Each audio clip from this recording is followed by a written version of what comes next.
Selamat sore para investor yang saya cintai. Hari kemarin kita mendengarkan keputusan pemerintah untuk menaikkan harga BBM, khususnya yang bersubsidi. Nah, terkait hal tersebut, saya kira kalau pengaruhnya apa terhadap pasar modal? Ya secara logika rasional ya tentunya kenaikan ini akan membawa dampak ke inflasi, kemudian akan kembali menaikkan suku bunga. Tapi perlu diingat bahwa seperti yang saya sampaikan sebelumnya, bahwa kita saat ini posisinya itu tidak seperti Indonesia pada zaman-zaman sebelumnya, gitu ya. Kenapa? Karena pada saat ini yang terjadi adalah eksternal faktor yang mempengaruhi internal faktor. Tetapi posisi internal faktor kita saat ini insya Allah menurut perkiraan saya, mendasarkan dari informasi-informasi yang ada, khususnya dari harga komoditas yang masih tinggi, saya kira kita pengaruhnya ini masih belum belum berpengaruh jauh. Saya kira enggak. Kita masih dalam posisi yang aman, yang relatif bisa terkendali menurut saya.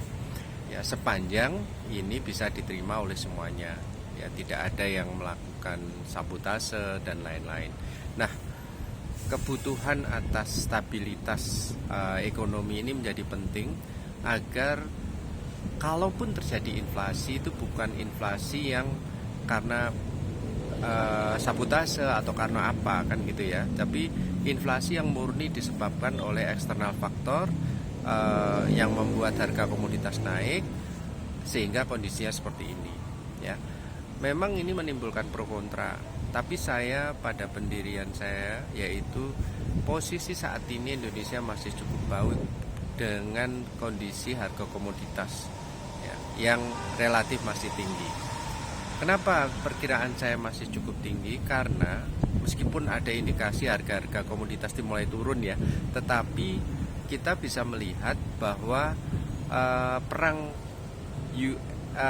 Ukraine sama Rusia ini masih belum bisa berakhir pendek, dan perang ini mengakibatkan harga komoditas akan semakin tinggi, logistik juga akan masih tetap sulit ya. Bukan berarti mudah untuk diselesaikan gitu. Enggak, saya kira masih belum cukup mudah untuk diselesaikan. Barang tersedia tapi supply chain-nya ini agak bermasalah sedikit sehingga harga komoditas menjadi tidak atau kurang terkendali. Tapi di Indonesia insya Allah dengan kondisi-kondisi yang ada di Indonesia, perkiraan saya sampai saat ini masih so far masih aman ya, sepanjang tersedia untuk masyarakat ya.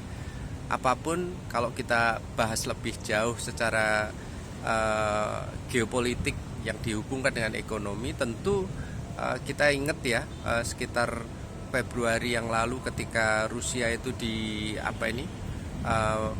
melakukan serangan ke Ukraine dan kemudian dia disanksi oleh negara-negara barat, dan sekarang terbalik dalam jangka waktu sekitar 6 bulan sekarang berubah ya, malah negara-negara barat yang kesakitan dari kondisi perang yang ada di Rusia. Ini kita melihatnya bukan hanya dari sebatas ekonomi, tetapi ada hal-hal lain yang mungkin perlu kita pikirkan sehingga kita tetap meyakini bahwa Indonesia itu masih lebih baik dibanding yang lain. Dari saya sekian, dan kalaupun besok ada penurunan tuh menurut saya harga-harganya sudah terdiskon, newsnya itu sudah terdiskon karena harga minyak atau harga BBM mau naik itu sudah beberapa waktu yang lalu, jadi orang sudah wajar menerimanya. Saya kira kita tetap hati-hati dan yang terpenting mampu memilih saham bagus yang posisinya saat ini tidak yang posisinya itu adalah posisi-posisi yang pas untuk kita masuk, baik secara teknikal maupun secara fundamentalnya. Dan kemampuan memilah dan memilih saham bagus yang dia justru aman pada saat penurunan, itu yang perlu kita lakukan.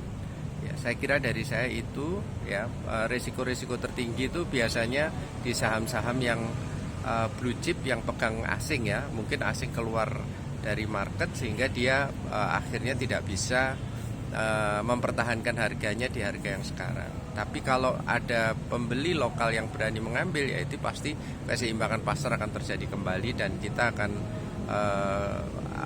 akan mengalami kondisi yang normal kembali. Saya kira cukup sekian. Selamat berinvestasi di saat-saat yang sulit. Selamat sore, tetap semangat.